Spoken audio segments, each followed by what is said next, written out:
Eliot, Clough, David Eickholt here on this Sunday morning post-victory for the Iowa Hawkeyes. Round 2 after some technical difficulties, but we got it going here. 34-7 victory over Albany last night. Certainly was not perfect, but Iowa takes the win. Run game looks really good. Passing game, some struggles, but we'll get into it all today here on Swarmcast. Of course, tons of content on HawkeyeInsider.com. You can check that out right now. 6 or 7 pieces of content last night after the victory. So, and it's only more to come from here, especially regarding not only the game last night, but going forward this season. So again, myself, David Eickholt, here on Swarmcast to talk about the 34-7 victory over Albany last night for the Iowa Hawkeyes. And we have to start off talking about their performance by Mark Gronowski, 8 of 15, 44 yards, and a touchdown. But yeah, definitely left a decent amount to be desired, right, Dave? Like, I mean, I don't think anybody left that game thinking, wow, I'm impressed. Doesn't really feel like a victory in some regards, right? I think that's the thing. But I also think you need to keep perspective on a lot of this. One, nobody was more disappointed than Mark Gronowski. Like, the level of maturity and accountability he had post-game was incredibly impressive. He took all of it on the chin. He's the one who instigated it before he was really even asked a question about it.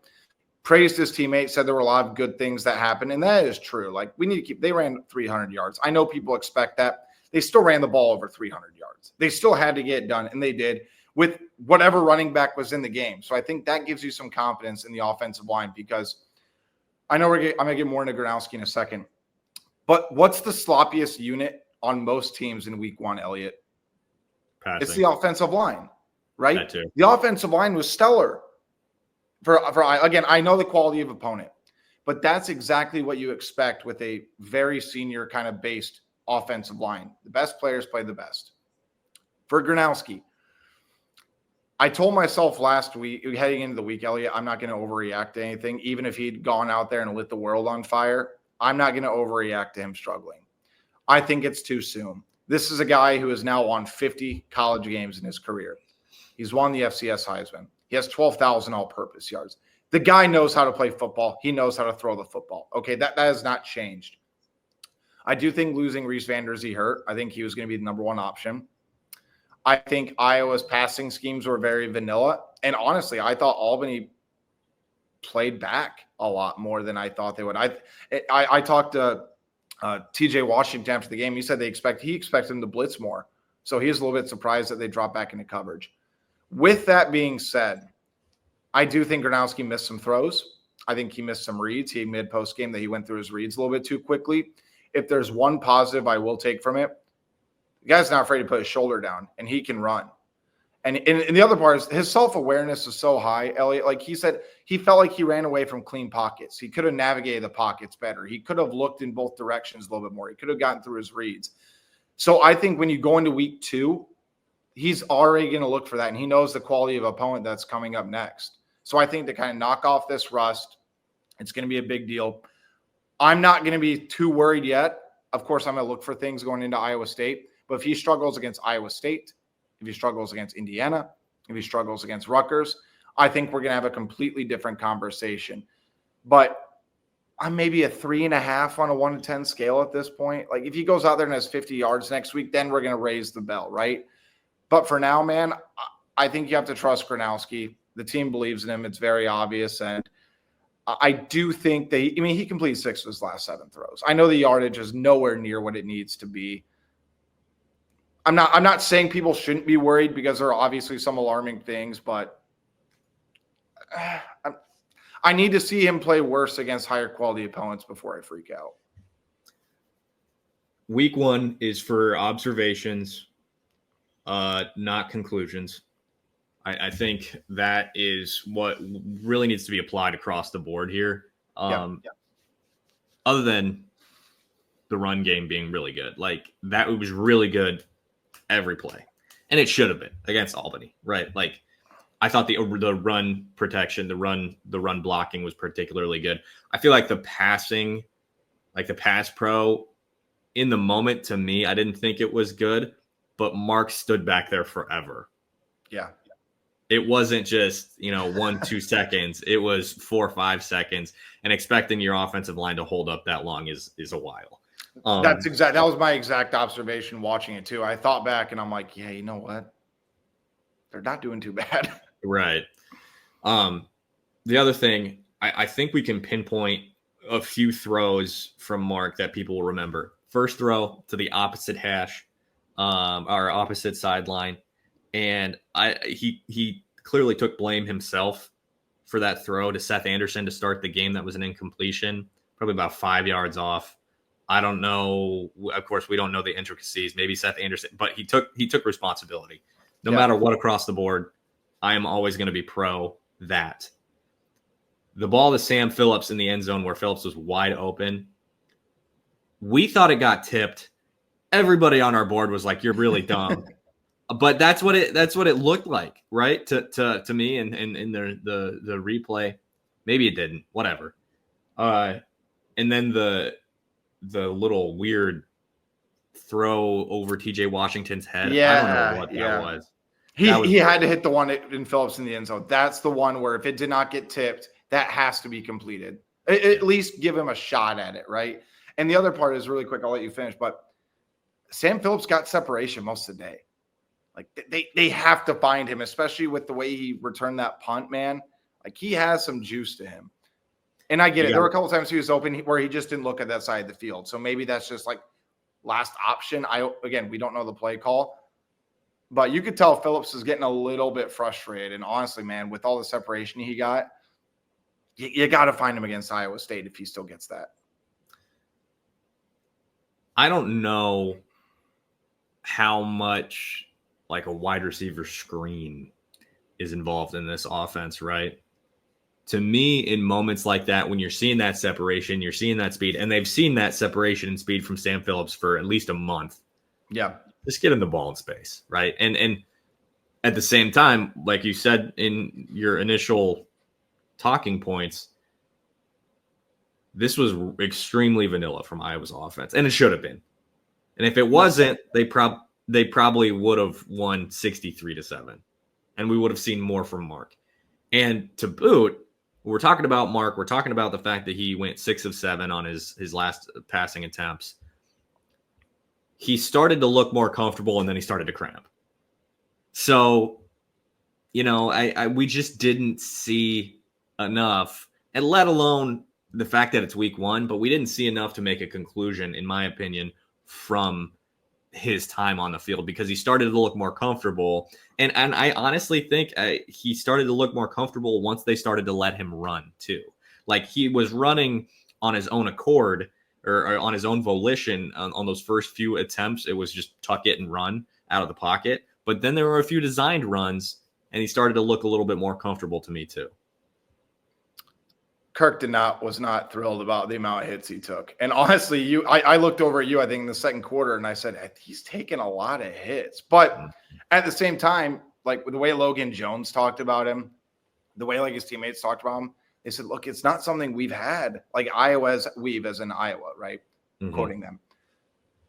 And they get fired up when Mark goes out there and gets on the run and goes and puts his shoulder into somebody. Like, trust me, I don't think he's worried about his shoulder. Like with the way he ran and he was putting it down. So I think there's a little bit of encouragement there. The other side of it too is my initial talking point too. Like Mark looks just like an ultimate leader. Like the guys have rallied around him. Like I'm going to be very surprised if he goes out there and puts up a dud performance against Iowa State. I'm not saying he's going to light the world on fire. We're going to get a much more accurate depiction of Mark Gronowski next week. Mm-hmm. And I also think Tim Lester is going to let Iowa open up the offense because, again, I'm not going to judge him off 15 throws. Like, I'm sorry. I'm not. Go back to the open practice that we saw. I know people were laughing at the completion percentage he had in that game or whatever. But, Eliot, do you remember – there were a handful of balls that were just dropped. They were well-targeted throws. Like the first throw to Aston Ostrenga did catch it. He didn't get a foot down the end zone. It was a beautifully placed pass. The only place where Ostrenga get it, but he just couldn't get his foot down. The 43-yarder to Seth Anderson was a perfect pass downfield. He had another one to Jacob Gill who kind of fell down, but he just couldn't grasp it in. Put it right over the defender's head. Those are the type of things I'm looking for. Like Mark did not just forget how to throw a football. Okay, you don't throw the ball over 10,000 yards and move up to a level, then forget how to throw a football. Like the things that were missed are incredibly correctable. And those are the things you need to look for, because look at last couple of years of quarterback play. Eliot, those things aren't correctable. Like, I'm sorry, there just was not enough there. The things with Mark are very correctable. So again, I'm not trying to put lipstick on a pig. I'm not trying to put extra sugar in Kool-Aid or anything like that. But you have to understand there's levels to this. And the things with Mark, Tim Lester, and I guarantee you Mark Gronowski are going to be able to identify, and they're going to be able to get cleaned up here over the next 3 weeks or so. The one thing I'll say to people who are ready to jump off a cliff and say that Gronowski is not the guy after one game, and it was his first start at pump the brakes. One, two, I just think about the last time you did something that was really important to you and it was a one-time event. Like what I think about for me as a former track athlete is anytime I stepped on the track for an event, I was really nervous. But all I had to do was run. I didn't have to go through reads. I didn't have to avoid pressure. I didn't have to hand the ball. Like he almost missed that toss to TJ Washington. Yeah. Dude was jittery. Like you could just tell on his first drop back that he's got happy feet. And what did he say? Like after the game is, I was not good enough. I was nervous. I was hyped up, adrenaline, what have you. But it shows I really care. I just think that there's a level of maturity there, a level of, like you said, self-awareness. And the fact that he recognizes that so quickly, I think is important. You've just got an adult at quarterback now, if you will. Yeah. And I think that this is what you have to fall back onto is the fact that he has thrown for over 10,000 yards and now won 50 games in his career. Like it's just not that deep. Like, you know what I mean? I hate to dumb it down to that, but like, and I don't want to like ride on like past accolades, but he's one of the most dominant FCS quarterbacks in like what, the last 20 years? Ever? Yeah. You're the FCS guy here. Northern, No, seriously. But like, there are a lot of great quarterbacks that come through the FCS levels. Mark Gronowski is damn near at the top of all of them. Mm-hmm. Exactly. So this is a scenario where I think you said 3.5 out of 10 is your concern level. I mean, maybe that's high even. Right. Like 3.5, 2.5. This is not a scenario where you leave that game and think the world is ending for like, yeah, it's just a little wild to me. Get the ball to Sam Phillips. Get the ball in his hands. Get Reese Vanderzee back. We don't really Kirk has made it seem like that timetable is shorter than what we were told initially, but I'm skeptical. Yeah. All right, I'm going to stand by my reporting, and Matt Zenz, I'm sure will too, because for people who didn't see him, I mean, he had crutches and a boot on, and he was not putting any weight on the boot. Like the dude's, I'm just speculating here. This is not what I've heard. I'd be stunned if you made it back for Indiana. That'd be the time frame that you start talking about, and the thing that the bye week's next week. Remember? Yeah, the thing that I mentioned to you too is I'm sorry, that went right over my head. You're right. That would make sense for him to miss that game, bye week, and then be back after that. The point that I made to you last night and Brad Schultz from the Daily Iowan is with this type of injury, it is really hard to even remotely stay in shape. Yeah. Like physical shape. And you're probably in, if not the best shape you've been in, one like close to it coming out of camp and the summer workouts and all those things. So you just lose all that. So he's got a little ways to get back. He probably won't play as many snaps as he otherwise would have. This is that's what you want. You want to get in the meantime, get Sam Phillips the ball, get easy completions, start throwing it deep. Don't be afraid to throw it deep, play action. And for God's sake, Mark, down some pickle juice before the second half starts. He was the only one cramping last night, right? Like the weather wasn't bad. Well, at least the one that was noticeably cramping. Yeah, right. So, and that doesn't worry me about like his conditioning or anything like that. No, absolutely Just not. Just drink water, drink electrolytes, big dog. Like, well, he even said he didn't like sitting around all day. Yeah, and that's true. It's probably not a great thing considering that the next 2 of the next 3 games are also night games. Right now, the Iowa State game is 11 a.m. They play UMass at 6:30 for God knows what reason, TV. They play Rutgers on Friday night at 7 o'clock Central Time. But you're right. I think they need to give the ball to Sam Phillips. I do think there's different things. And it's also worth noting 2 things. One, the Reese Vanderzee thing, as we reported on our board, it was a freak. Like, the way it happened was just so out there. It was ridiculous. Like, I think Kirk said he was in the food line and he just felt discomfort. I heard it was stairs. But anyway, like, it wasn't in practice, right? So it tells me there's something that been gradually building and then just ended up happening, right? Really quick, though, too, before I get back, Bryce George, man, like, devastated for that dude. Yeah. He got hurt in warmups. And Kirk said it was probably the first time in his coaching career, and maybe just his Iowa head coaching career, but maybe he said career, that he's ever seen a guy go down like that in warmups. He said he thinks he'll be back, but he even flat told us that Bryce was not in a good state of mind, like on the sideline. And your heart breaks for him because it's his final year of eligibility, right? And then you think about he's been playing catch up this whole time trying to earn a spot. Now he's out, right? Like, is he going to be able to earn a spot? I mean, maybe I need to look into maybe get some medical red shirt. But with all the new rules, like I need to check into that a little bit more. The other thing is to go back to the passing game. I still want to forget about Bryce George because we'll talk about Kamari Moulton, the running backs, in a minute.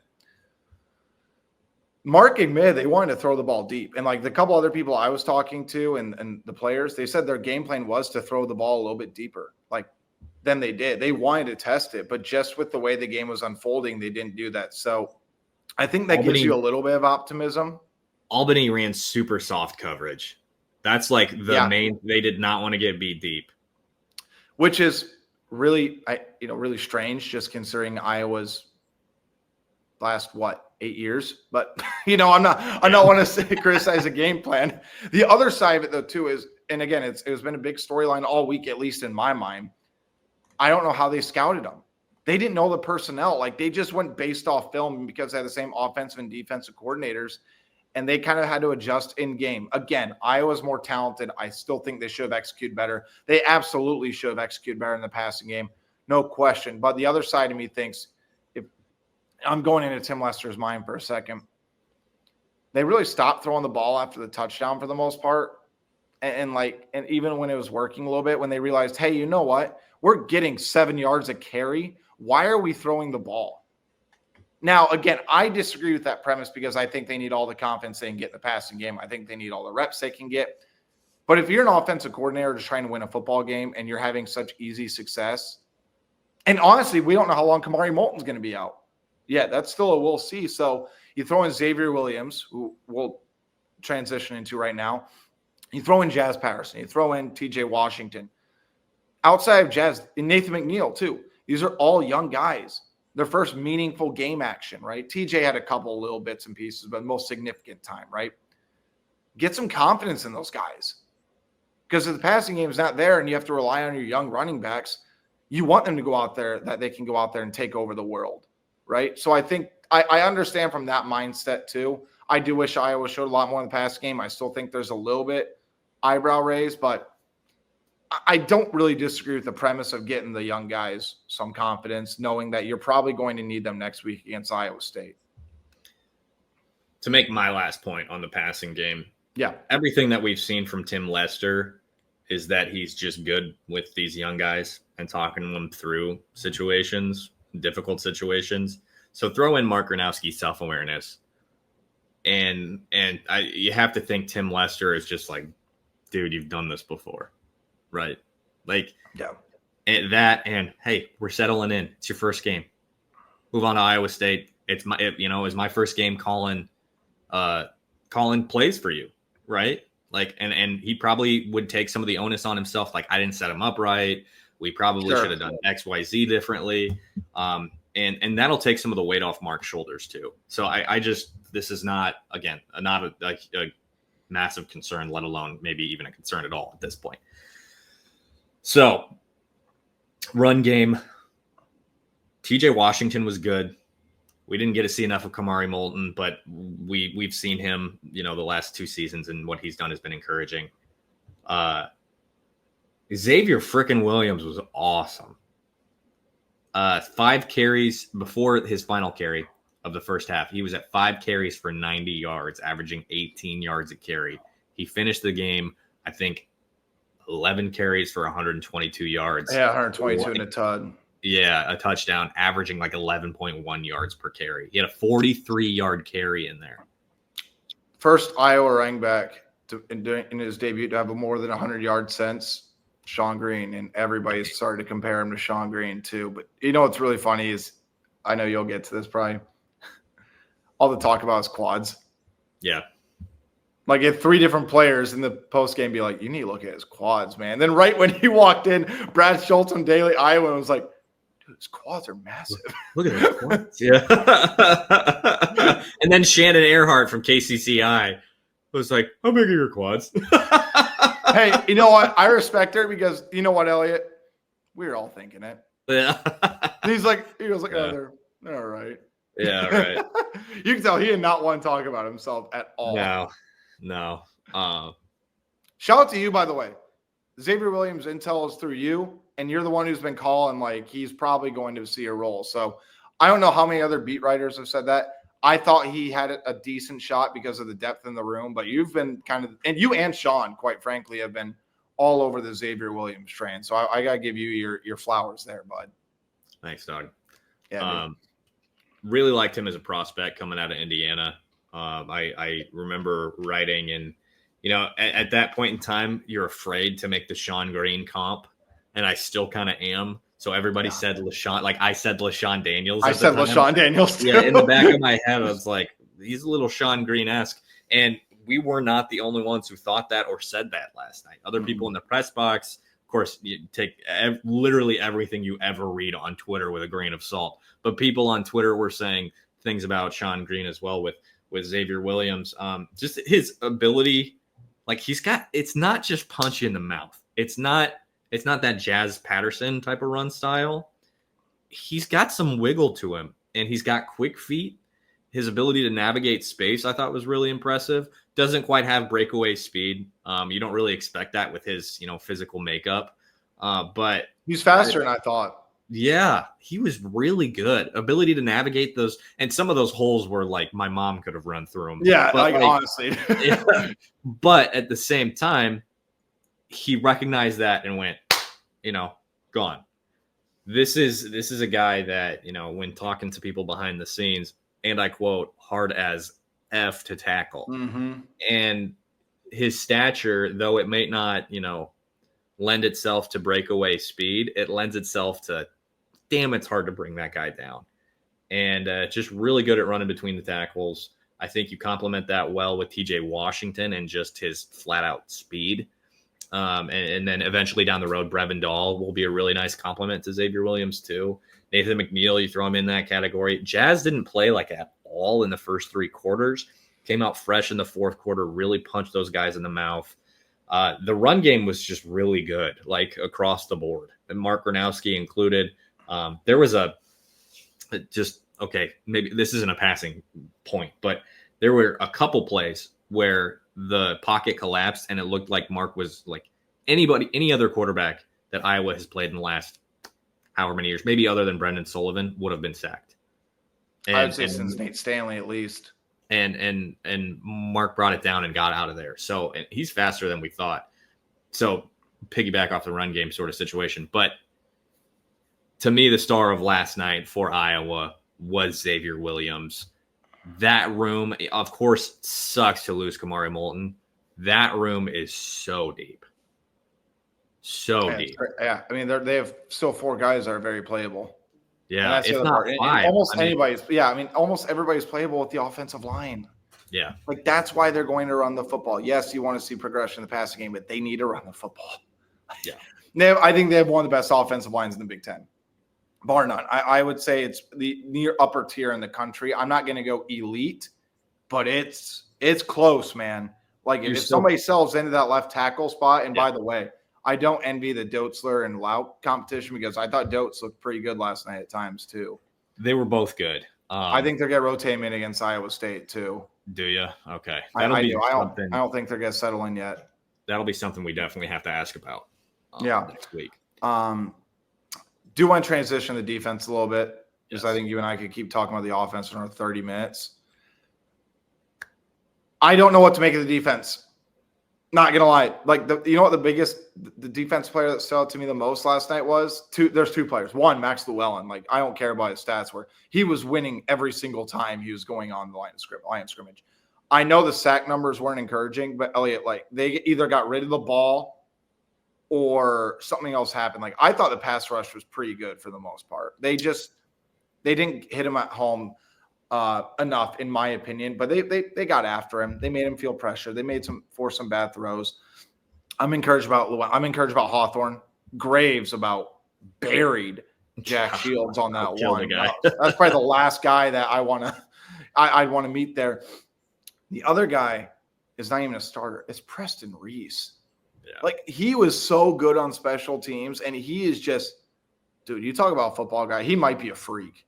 And I mean that like every compliment of the word, because when he had that one, do you see like his helmet? He forgot his chin strap and his helmet came off, and he just was grabbing his helmet, sitting there screaming in his teammate's face. And you know what I thought? This is not comparison, but just from an attitude perspective, it was like Brian Cushing and like Luke Kuechly. When they would go forehead to forehead and just go bonkers. Like, he's an absolute football guy. The one big concern, by the way, I thought the run defense was fantastic. That's exactly what you expect against a mismatched team. 43 rushing, right? That's what you expect. The one big concern I had was that stretch at the end of the first quarter and their only touchdown drive. Shields completed 6 straight passes on that drive for 70 yards. And if that's a common occurrence against, I know people don't want to hear it, Rocco Becht, I don't care they played South Dakota. He was 19-20 yesterday, making good decisions. He's legit. I think he's finally going to get his flowers nationally, but they cannot allow a stretch like that against a team like Iowa State. It just has a recipe for disaster. The big key for Iowa next week is going to punch them in the mouth first. They can't fall behind early. You don't want to play catch up when you have Rocco Becht on the other side. I think Carson Shire was good. I think Jaden Harrell needs to really up his production and his reads and his communication next week against Iowa State. And the secondary still remains a big question mark for me. That's kind of where I'm at right now. Dave, I know you said you have stats up. Don't look at them. Okay. Who tied for the lead? Which two players tied for the lead in tackles, and with how many last night? I know TJ Hall was at the top. I think it was TJ Hall and Jaden Harrell. They each had 5. Zach Lutmer.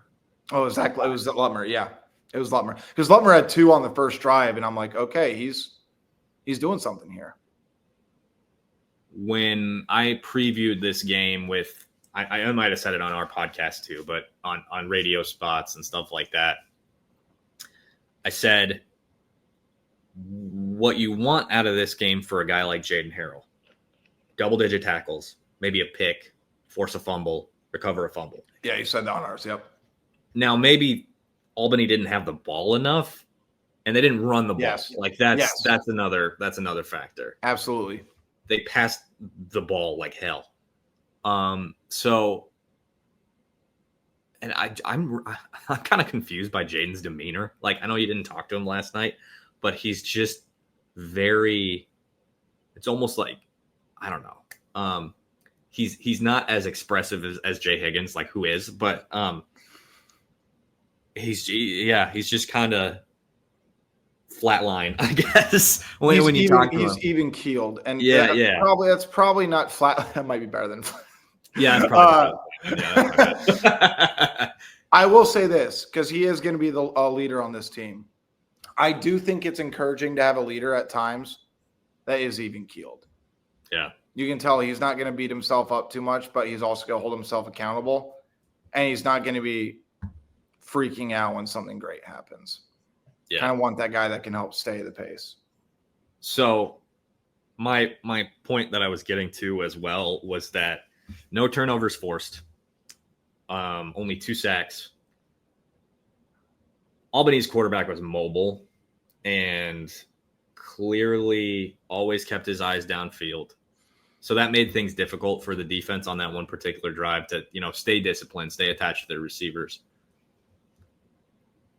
Other than that, it's difficult to come away from this game because it's not like with a take or with any thoughts on the defense, because it's not like they got torched. It's not like No, not at all. It's not like they came away with even 5 sacks. It's not like they had an interception or 2.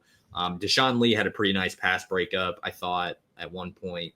And like we've said, if they had this 34-7 performance versus Iowa State, we'd be raving up and down about this defense. Oh, it's elite, but it's Albany. So there's just not a lot to take away with the defense right now. I included it in 4 downs that it was no turnovers forced, only 2 sacks, and I think 1 QB hurry where Kenneth Merriweather popped their starter. I still think they should have given him a couple more, but that's just depends on how the statistician defines a hurry. There was pressure, and I like you said, we both need to rewatch this game. It seemed like Iowa was getting the pocket to collapse, and then their quarterback was just mobile. And there's only so much you can do about that. Phil Parker's defenses have traditionally struggled against mobile quarterbacks too. So it's a multivariate thing. You can't just say, oh, the pass route, they didn't get any pressure, because that's not true. It's also that's the gist of the defense too, is causing disruption, not necessarily sacks. I'm with you, and KF kind of alluded to that in his post-game comments too. We talked about, it's great that we have a quarterback that can run, as in Mark. But he goes, we forgot that they have a quarterback that can do the same thing. And he said that's what look, Kirk was right about this. The second half is a completely different ball game. Once Iowa got up 10-7, you and I looked at each other, we're like, all right, game over. We knew Iowa was eventually going to blow them out.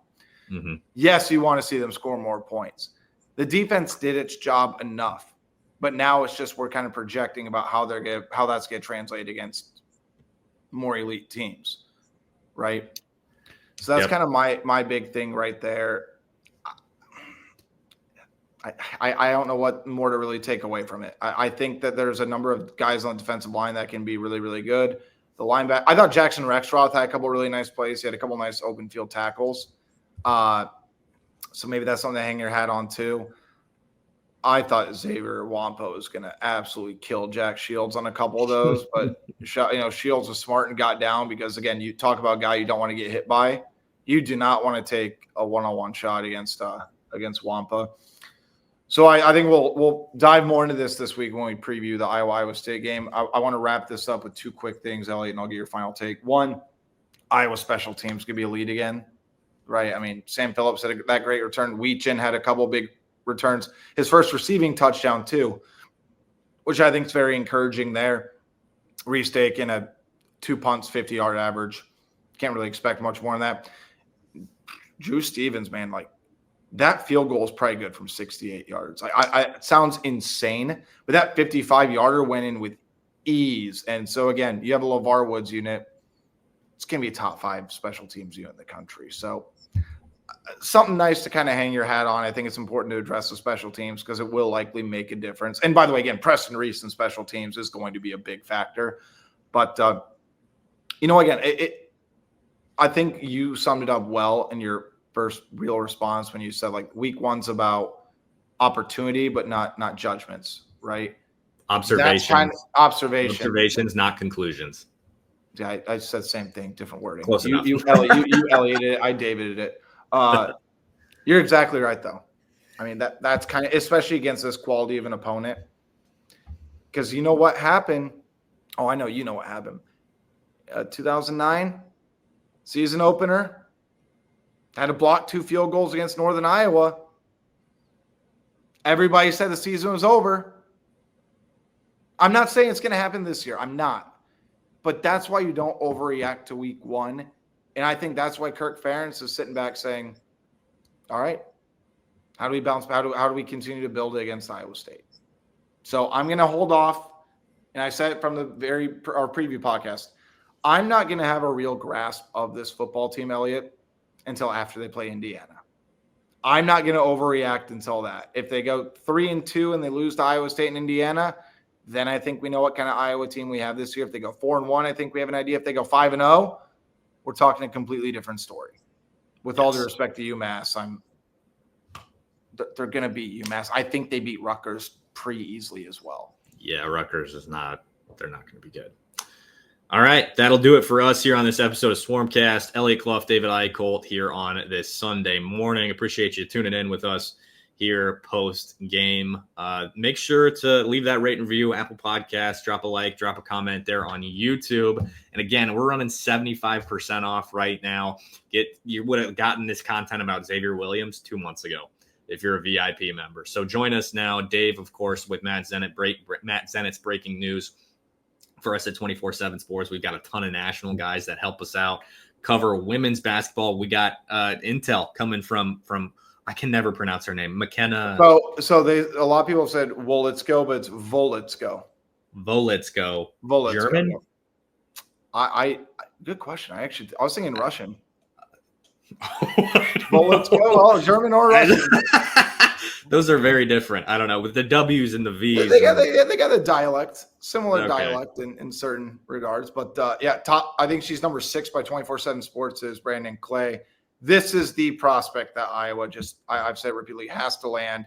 She immediately starts the 4 next year. Elliot, she guards 1 to 5. I'll have intel on that. I know for a fact there's going to be a decision over the next 2 weeks when it comes to her, barring a major change. And you talk about pairing her alongside Addie Deal, Layla Hayes, and Ava Hayden. That's a pretty darn good core that I would have. And Emily Rodriguez, too, the UCF transfer, who they're insanely high on. So, but then we got Ben McCollum's basketball team. We got football program. It's going to be a fun year, Elliot. 75% off right now. 75% off. Join us here. Sean's killing it with men's basketball stuff right now, too. So every reason to join us. So once again, Eliot, Clough, David Eickholt here on this episode of Swarmcast. We will see you next time.